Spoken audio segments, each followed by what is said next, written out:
नमस्कार, आप देख रहे हैं ईटी नाउ स्वदेश और मैं हूं अनुराग। भारत के अंदर गिफ्ट देने की एक परंपरा है। पिता के द्वारा बेटे को गिफ्ट दिया जाता है, सास के द्वारा बहू को गिफ्ट दिया जाता है, माता पिता के द्वारा अपने बच्चों को गिफ्ट दिया जाता है और जो इन लॉज होते हैं आपके, उनके द्वारा भी गिफ्ट दिया जाता है, दोस्तों के द्वारा भी गिफ्ट दिए जाते हैं। तो जो गिफ्ट दिए जाते हैं उस पर किस तरह से टैक्स लगता है, क्या टैक्सेशन की प्रक्रिया है, इसी पर आज हम हमारे इस टैक्स मंत्रा के शो में बात करेंगे। और हमारे साथ आज खास मेहमान मौजूद है टैक्सबडी.com के फाउंडर सुजीत बांगड़ जी। सुजीत जी, बहुत बहुत शुक्रिया आज हमारे साथ जुड़ने के लिए। तो भारत में जिस तरह से आज हमारा टॉपिक है गिफ्ट से जुड़ा हुआ, तो गिफ्ट से जुड़े हुए क्या कानून है और इनकम टैक्स में किस तरह से इसे डिफाइन किया गया है? देखिए, भारतीय संस्कृति में जब हम व्हेन चाइल्ड इज बॉर्न तो तब से ये गिफ्ट का सिलसिला चालू हो जाता है। तो फिर बर्थडे आता है, शादी आती है, दोस्त गिफ्ट देते हैं, रिश्तेदार गिफ्ट देते हैं, राइट? तो गिफ्ट का सिलसिला तो हमारे जीवन के साथ जुड़ा हुआ है। लेकिन इम्पोर्टेंट चीज ये है कि इस गिफ्ट के साथ एक टैक्सेशन के कुछ न्यूएंसेस भी जुड़े हुए हैं। और अगर उनको हम बारीकी से नहीं जाने तो फिर कुछ नोटिस आ सकता है या कुछ अचानक कोई डिमांड क्रिएट हो सकता है, और जो 2 रुपए की चीज है उसके अगेंस्ट हमें 4 रुपए पे करने पड़ते हैं। तो इसलिए ये चीज को बारकाई से देखना, ध्यान से देखना, और जो जो लीगल कंप्लायंसेस है, टैक्सेशन के कंप्लायंसेस है, वो करना बहुत जरूरी है। तो सर, गिफ्ट पर जो टैक्स की छूट है उसकी क्या लिमिट है, अगर आप हमारे दर्शकों को बता पाए? क्योंकि आपने कहा कि 2 रुपए के गिफ्ट पे 4 रुपए नहीं देने पड़ जाए, तो ये ध्यान रहना चाहिए कि कितना तक का गिफ्ट लिया जाएगा तो टैक्स नहीं लगेगा। ये हमारे जो दर्शक है, जो टैक्स पेयर्स भी है, उन्हें पता होना चाहिए। देखिए, एक सिंपल रूल है। साल भर में आपको अगर 50,000 का गिफ्ट मिलता है, राइट, किसी एक व्यक्ति से या अनेक व्यक्ति से टोटल आपको 50,000 का गिफ्ट मिलता है, तो आपको कोई चिंता करने की जरूरत नहीं। 50,000 का गिफ्ट जो टोटल क्यूमुलेटिव जो आपको मिलता है साल में, उसके ऊपर कोई टैक्स पड़ेगा नहीं। तो किसी को बर्थडे में कोई एक सोने का कुछ चीज मिलता है, या फिर कोई एक 10,000 की कोई कैश देता है, और ये करके टोटल एक्युमुलेटेड गिफ्ट 50,000 से कम है, तो कोई चिंता नहीं, वो टैक्स नहीं उसके ऊपर। लेकिन इसमें एक कैच है अनुराग जी, वो है कि ये सांप सीरीज ऐसा है कि अगर 50,000 के आगे जाता है गिफ्ट, तो पूरा 50,000 पूरा पूरा पैसा, पूरा गिफ्ट टैक्स होगा। वैसे फॉर एग्जांपल, अगर किसी को गिफ्ट मिलता है टोटल 2-3 प्लेसेस से, और टोटल हो जाता है 75,000, 75,000, तो ये 50,000 का लिमिट क्रॉस हो गया, लेकिन पूरे 75,000 पे टैक्स पड़ेगा। तो ये 50,000 का लिमिट ध्यान रखना बहुत जरूरी है। बहुत मैंने देखा, बहुत लोगों में मिसकंसेप्शन ये है। 2 प्रकार के मिसकंसेप्शन है। पहला मिसकंसेप्शन ये कि 50,000 के आगे टैक्स है, तो अगर मुझे 50,000 तक टैक्स नहीं होगा, उसके आगे जो गिफ्ट मिलेगा उसके ऊपर टैक्स है। ये गलत मिसकंसेप्शन है। 50,000 के आगे अगर गिफ्ट जाता है तो आपको पहले रुपए से टैक्स पड़ेगा। दूसरा मिसकंसेप्शन ये है कुछ लोगों में कि ये 50,000 का लिमिट एक गिफ्ट के लिए है, तो मुझे 3 लोगों से अलग गिफ्ट मिलता है तो हर एक गिफ्ट में मुझे 50,000 का लिमिट मिलेगा। ऐसा नहीं, एक क्यूमुलेटिव लिमिट है।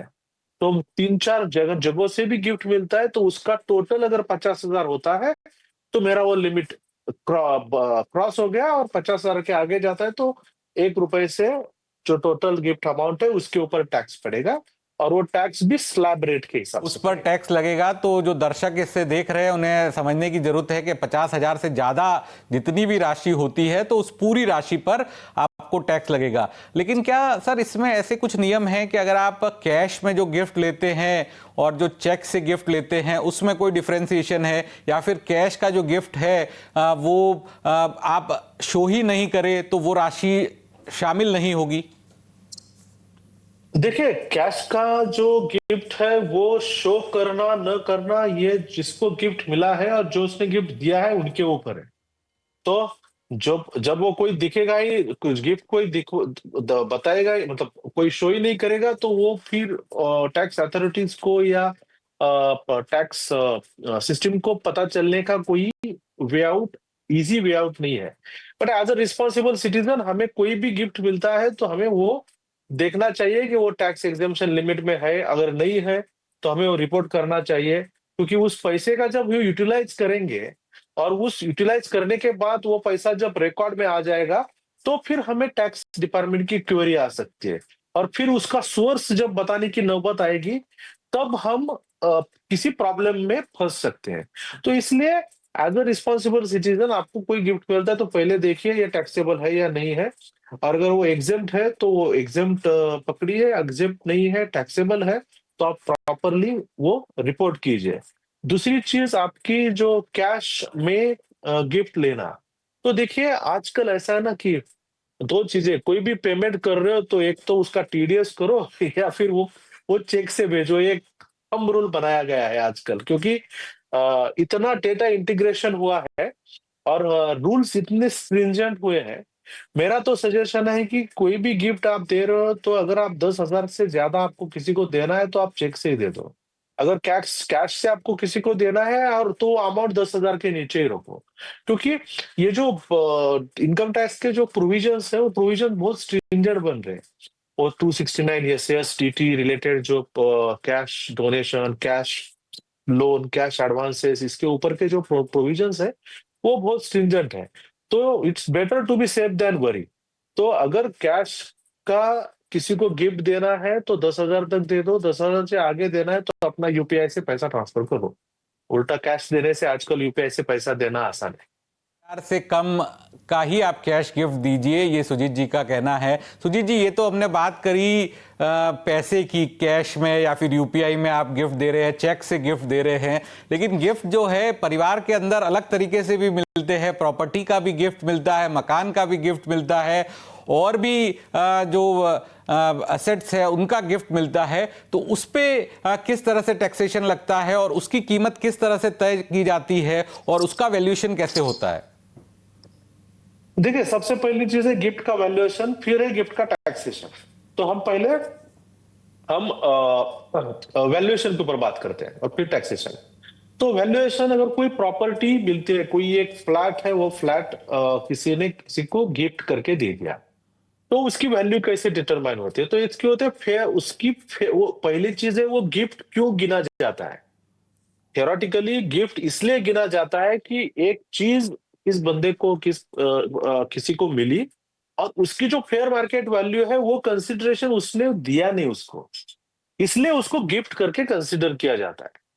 तो वो जो फेयर मार्केट वैल्यू है वो कैसे डिटरमाइन हो, तो इनकम टैक्स एक्ट ये बताता है कि किसी भी प्रॉपर्टी में उसकी जो वेरी रेकनर वैल्यू होती है, जो स्टैंप ड्यूटी की वैल्यूएशन होती है, उसको मोटा मोटी फेयर मार्केट वैल्यू समझा जाता है। राइट।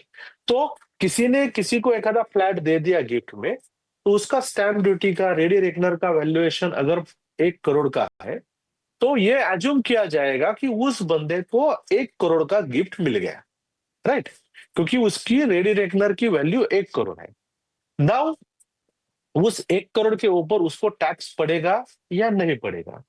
तो यहाँ पे कुछ इनकम टैक्स एक्ट के जो प्रोविजंस है वो पिक्चर में आ जाते हैं। तो अगर वो गिफ्ट, वो फ्लैट उसको उसके रिलेटिव से दिया जाता है, क्लोज रिलेटिव से, तो उसके ऊपर उसको टैक्स नहीं पड़ेगा। क्लोज रिलेटिव्स मतलब कौन? वो मतलब उसके जो डायरेक्ट डिसेंडेंट ऐसे जो हो गए, मतलब डायरेक्ट रिलेटिव्स, जो हम ब्लड रिलेटिव्स बोलते हैं, उनसे अगर उसको गिफ्ट मिलता है तो उसके ऊपर टैक्स नहीं पड़ेगा। अगर वो फ्लैट उसको उसके शादी में मिलता है एज अ गिफ्ट उसके किसी किसी से, तो उसके ऊपर टैक्स नहीं पड़ेगा। अगर वो फ्लैट उसको इनहेरिटेंस करके मिलता है एज पार्ट ऑफ व्हील और एनीथिंग लाइक दैट, तो फिर उसके ऊपर टैक्स नहीं पड़ेगा। अगर वो फ्लैट उसको किसी कंपेंसेशन के लिए मिलता है, कि आजकल आपको मालूम है बहुत सारे गवर्नमेंट के प्रोजेक्ट चल रहे हैं, तो गवर्नमेंट के उसने कहीं पे एक लैंड एक्वायर कर दिया कंपलसरी, और उसके अगेंस्ट गवर्नमेंट ने उसको फ्लैट ये दे दिया एज ए कंपेंसेशन। तो ऐसा कोई गवर्नमेंट से कंपलसरी एक्विजिशन के लिए, कंपेंसेशन के लिए वो प्रॉपर्टी उसको मिली है, तो उसके ऊपर टैक्स नहीं पड़ेगा। लेकिन एनी अदर कंडीशन में उसको टैक्स पड़ेगा। और वो टैक्स उसके स्लैब रेट के हिसाब से होगा, और वो टैक्स में वो 1 करोड़ का जो वैल्यू है उस फ्लैट का, वो value income from other source करके कंसिडर किया जाएगा और स्लैब रेट के हिसाब से टैक्स होगा। और उसमें अगर किसी ने सस्ते में दिया है चीज तो भी जो रेट मानी जाएगी वो मार्केट वैल्यू ही मानी जाएगी। गहने हैं या प्रॉपर्टी है जो सस्ते में दे दिया है, मानिए 1 करोड़ का था लेकिन उसने कहा मैं 50 लाख में देता हूं, तो फिर जो आपकी इनकम में माना जाएगा वो 1 करोड़ ही माना जाएगा या 50 लाख माना जाएगा? देखिए, गिफ्ट की डेफिनेशन ही ये है। गिफ्ट की डेफिनेशन क्या है कि अगर मेरे पास ये फोन है, मैं फोन आपको गिफ्ट कर रहा हूं 10,000 में, लेकिन उसकी मार्केट वैल्यू अगर 50,000 है, तो लेस देन मार्केट वैल्यू मैं आपको दे रहा हूं और उसका कंसिडरेशन आप मुझे नहीं दे रहे, इसका मतलब वो आपको गिफ्ट है। तो आपको मार्केट वैल्यू से लेस कंसिडरेशन में जो भी चीज मिलती है वो गिफ्ट ही गिनी जाएगी। तो अगर आपका सवाल का आंसर देने के लिए कोई 50-75 लाख की कोई ज्वेलरी किसी को 50 लाख में दे रहा है, तो 25 लाख गिफ्ट है और 25 लाख विल बी टैक्सेबल अगर वो किसी वो एग्जामेशन के कैटेगरी में नहीं आता तो। सर अभी आपने ब्लड रिलेशन की बात करी, और ब्लड रिलेशन में हमने देखा है कि कई बार जो है माता पिता है अपने बच्चों को गिफ्ट देते हैं, प्रॉपर्टी देते हैं, कई बार चाचा चाची भी देते हैं, दादा दादी भी देते हैं, आपके इन-लॉज भी देते हैं। तो उनके लिए क्या लिमिट है? क्योंकि भारत के अंदर कई सारे परिवारों में देखा गया है कि विल बनने से पहले ही ये देखा जाता है, शादी के वक्त या फिर जब बच्चों को किसी को घर लेना होता है तो माता पिता के द्वारा एक बड़ी मदद की जाती है। तो उस पे किस तरह के प्रोविजन है, अगर आप हमारे दर्शकों को बता पाएं? देखिए, एक चीज बहुत अच्छी इंडियन टैक्स सिस्टम के लिए है कि यहाँ पे गिफ्ट टैक्स नहीं है, यहाँ पे इनहेरेंट टैक्स नहीं है, और जो रिलेटिव का एग्जेम्पशन है ना अनुराग जी, वो ओपन एंडेड है। आपकी प्रॉपर्टी 1 करोड़ की है या 100 करोड़ की है या 200 करोड़ की है, कोई लिमिट नहीं है। वो आप अगर आप ब्लड रिलेशन से आपको एज ए गिफ्ट आ रही है तो उसके ऊपर आपको टैक्स भरना नहीं है। ये वेरी सिंपल। उसमें कोई भी सीलिंग लिमिट नहीं है, कोई भी अपर लिमिट नहीं है। ऑब्वियसली जो डोनर है, इट इज एज्यूम्ड कि ये एज्यूम्ड है कि जो डोनर है उसके पास जो प्रॉपर्टी है वो रिकॉर्डेड है, वो इनकम टैक्स को ऑलरेडी उन्होंने डिक्लेयर किया है और फ्रॉम रिकॉर्डेड सोर्सेस से है। ये एक अजम्पशन पे ये सब चलता है। तो जो गिफ्ट मिलता है उसको रिलेटिव से, उसमें कोई भी अपर लिमिट नहीं है। वो 50 लाख की भी हो सकती है प्रॉपर्टी, 1 करोड़ की हो सकती है, 10 करोड़ की हो सकती है, या किसी भी वैल्यू की हो सकती है। तो यानी सर मेरे को अगर मेरे चाचा जी है वो 1 करोड़ की प्रॉपर्टी देते हैं या 1 करोड़ रुपया देते हैं तो मेरे ऊपर कोई टैक्स लायबिलिटी नहीं आएगी? उदाहरण के लिए मैं आपसे समझना चाहूंगा। कुछ नहीं आएगी। बिल्कुल। और मेरे वाइफ को अगर मेरे जो सास ससुर है उनके द्वारा भी अगर प्रॉपर्टी दी जाती है तो वाइफ के ऊपर भी कोई टैक्स लायबिलिटी नहीं आएगी? कोई नहीं आएगी, एब्सोल्यूट नहीं आएगी। लेकिन एक कैच है इसमें, प्रॉपर्टी आपको जब मिलती है एज ए गिफ्ट तो आपको कोई टैक्स देना नहीं, राइट? ये पूरा एग्जेम्प्ट है। लेकिन वो प्रॉपर्टी अगर आप यूटिलाइज करते हो, तो अगर आप रेंट को दे रहे हैं तो रेंट के ऊपर आपको एज पर रेगुलर एक्ट के हिसाब से आपको टैक्स भरना है। वो प्रॉपर्टी अगर आप बेचोगे आगे जाके, सपोज ये प्रॉपर्टी आपको मिली 2 करोड़ की प्रॉपर्टी गिफ्ट पे किया, लेकिन आगे जाके आपने, क्योंकि वो एग्जेम्प्ट है, आगे जाके वो आपने उसने 4 करोड़ को बेची, तो उसमें आपका कॉस्ट ऑफ एक्विजिशन जो है वो कैपिटल गेन जो है वो आपको भरना पड़ेगा उसके ऊपर। जिस तरह से हमने शेयर्स में भी देखा है कि जब बोनस इशू आ जाता है तो उसके बाद जब बोनस के शेयर बेचे जाते हैं तो वहां पे टैक्स एडजस्टमेंट होता है।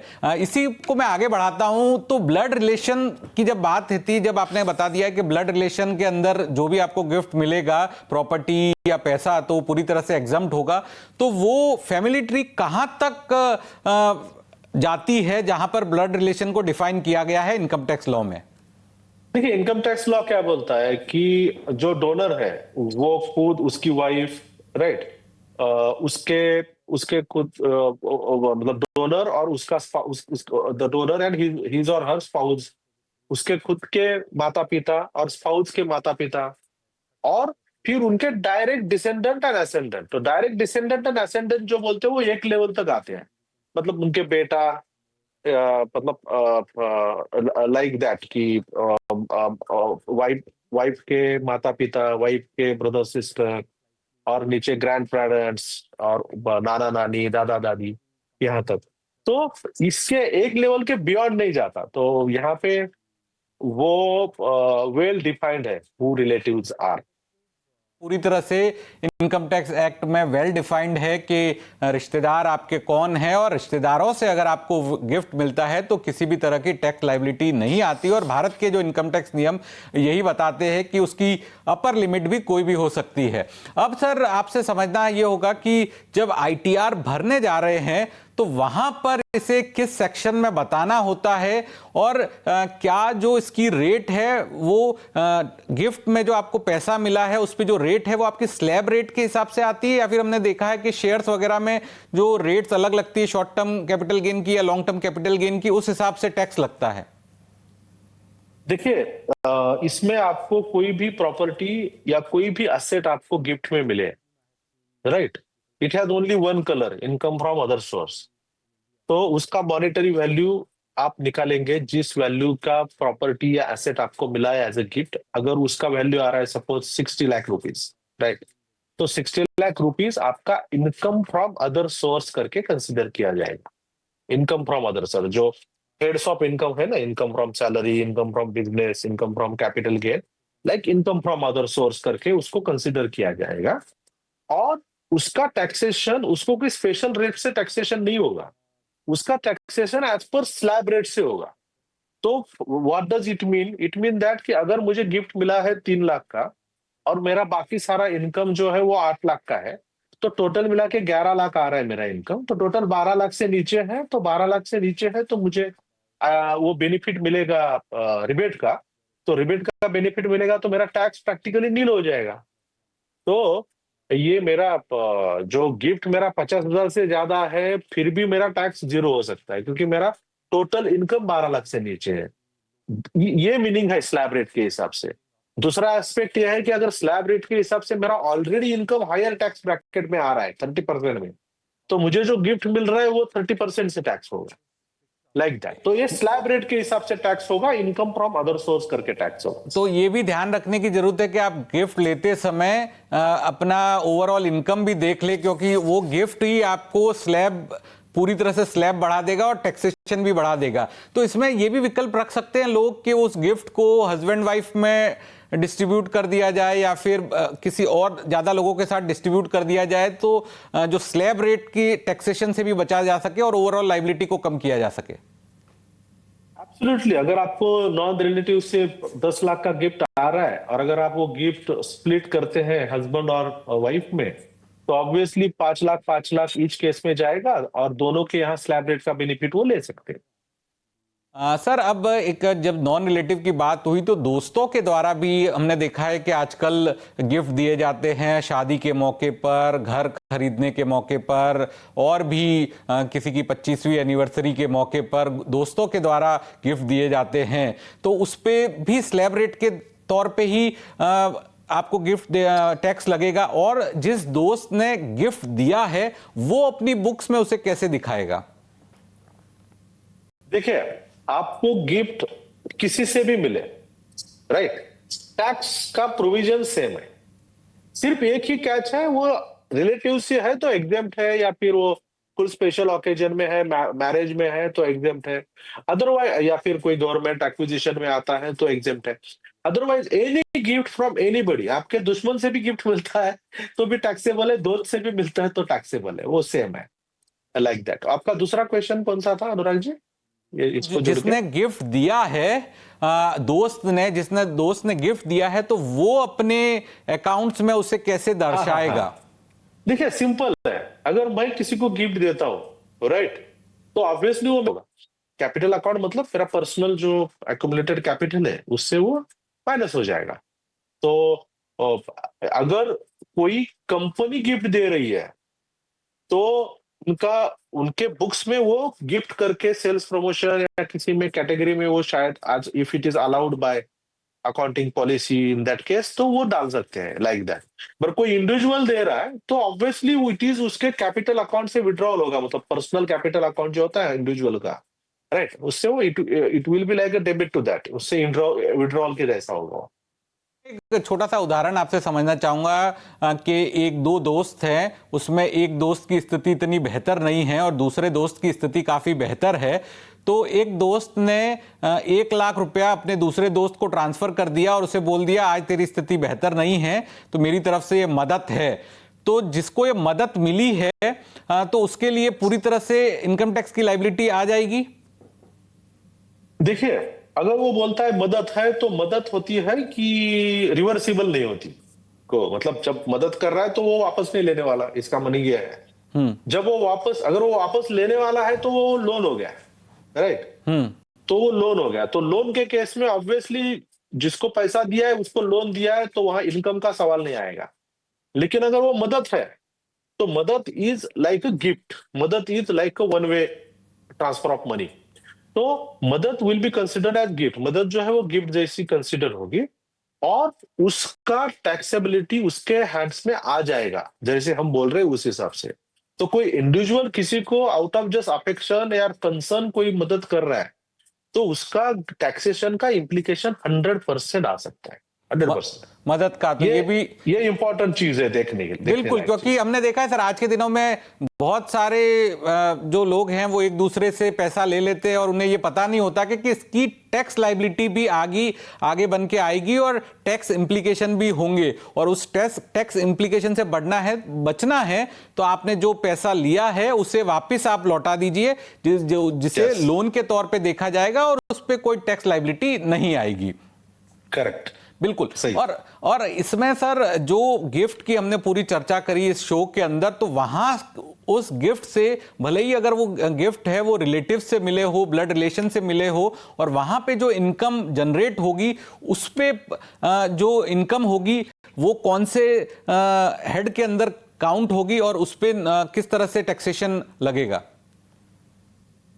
तो गिफ्ट इन्वेस्ट करने के बाद के इनकम की बात कर रहे हैं आप, या गिफ्ट एज ए इनकम की बात कर रहे हैं? गिफ्ट के इन्वेस्ट करने के बाद, गिफ्ट से जो आपने पैसा मिला और उससे जो इनकम जनरेट हो रही है। देखिए, अगर जैसे किसी ने किसी को 20 लाख रुपए गिफ्ट दे दिया और वो 20 लाख सीड कैपिटल यूज करके उसने शेयर ट्रेडिंग स्टार्ट कर लिया और शेयर ट्रेडिंग स्टार्ट करके वो साल का 7-8 लाख रुपए कमा रहा है, राइट, वो गिफ्ट क्या पैसे के बेसिस पे।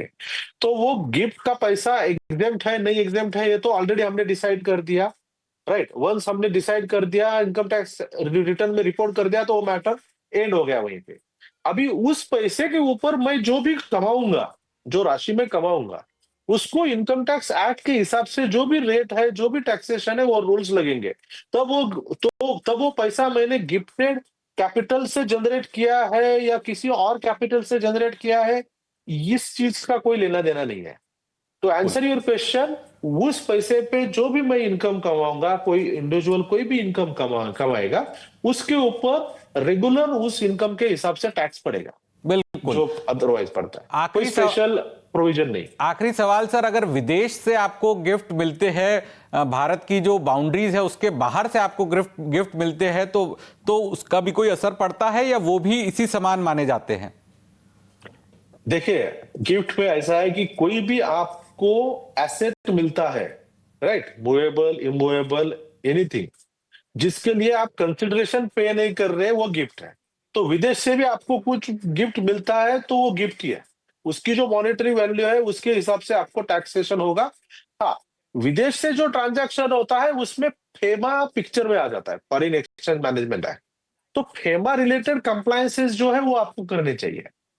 और दूसरी चीज, अगर आप किसी को गिफ्ट देना चाहते हैं नॉन रेसिडेंट को इंडिया से, तो भी एलआरएस का जो स्कीम है वो उसके बियॉन्ड आप नहीं जा सकते, जो लिबरलाइज रेमिटेंस स्कीम है उसके आगे आपको जाना है तो स्पेशल आरबीआई से परमिशन या स्पेशल प्रोसीजर्स आपको 2,50,000 शॉर्ट में आखिरी सवाल मेरा होगा, बहुत शॉर्ट में, क्योंकि इन शॉर्ट फेमा के रूल्स फॉलो करने पड़ेंगे। आखिरी सवाल सर, शॉर्ट में, वक्त की कमी है सर, जो नाबालिग बच्चे को अगर गिफ्ट मिलेगा वो गार्जियन में ही ऐड होगा?